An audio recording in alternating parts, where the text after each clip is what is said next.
আসসালামু আলাইকুম। তো আমি অনেক আতঙ্কের ভিতরে আছি, অনেক ভয়ে আছি, কারণ আমি যে রাস্তা দিয়ে যাইতেছি এর পার্শ্ববর্তী কোনো মানুষজন বা কোনো বাড়ি ঘর কিচ্ছু নেই। তো অনেক ভয়ের ভিতরে আমি আছি, কারণ আমার কাছে অনেক দামি একটা, অনেক মূল্যবান একটা জিনিস আছে যেটা নিয়ে আমি বাসায় যাইতেছি। তো আমি অনেক রিস্কে আছি। এখন আপনারা হয়তো ভাবতে পারেন, আমার পোশাক আশাক দেখে ভাবতে পারেন যে আমার কাছে এত মূল্যবান জিনিস কিভাবে থাকতে পারে। হ্যাঁ, ওইটার দাম অনেক কোটি কোটি টাকা। কিন্তু আমি আমি ভরসা পাইতেছি না এই রাস্তা দিয়ে যাওয়ার সময়।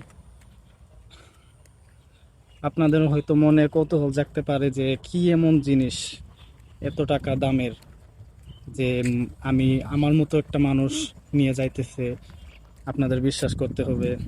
হ্যাঁ, এটার নামও আমি বলবো, এবং কি আমি আমি এই জিনিসটা ছদ্মবেশেও নিয়ে যাইতেছি, যাতে যাতে আমার উপর কেউ হামলা করতে না পারে। তো আমার যদি কিছু হয়, আপনার এই ভিডিও দেখে তারপর তার অনুসন্ধান করবেন। আমি সেই জিনিসটা দেখাইতেছি আপনাদের। আম, দেখেন, আমার অনেক ভয় লাগতেছে। তো এই জিনিসটা হচ্ছে এইটা, মানে এটা ছদ্মবেশ নিচ্ছি, এটার ভিতরে যেটা আছে সেটাকে ইংলিশে বাংলায় বলে পেট্রোল।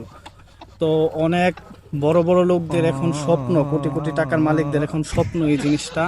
তো আমার কাছে কিভাবে আসলো সেটা না বলি, কারণ এখন ক্ষমতা, ক্ষমতা বুঝেন না, আমার তো অনেক ক্ষমতা, এই জন্য নিয়ে এসেছি। তো এটা মানুষের এখন স্বপ্ন, এই কোটি কোটি টাকার জিনিসটা নিয়ে আমি যাইতেছি এই একা রাস্তায়। আপনারা আবার সবাই আমার জন্য দোয়া করবেন।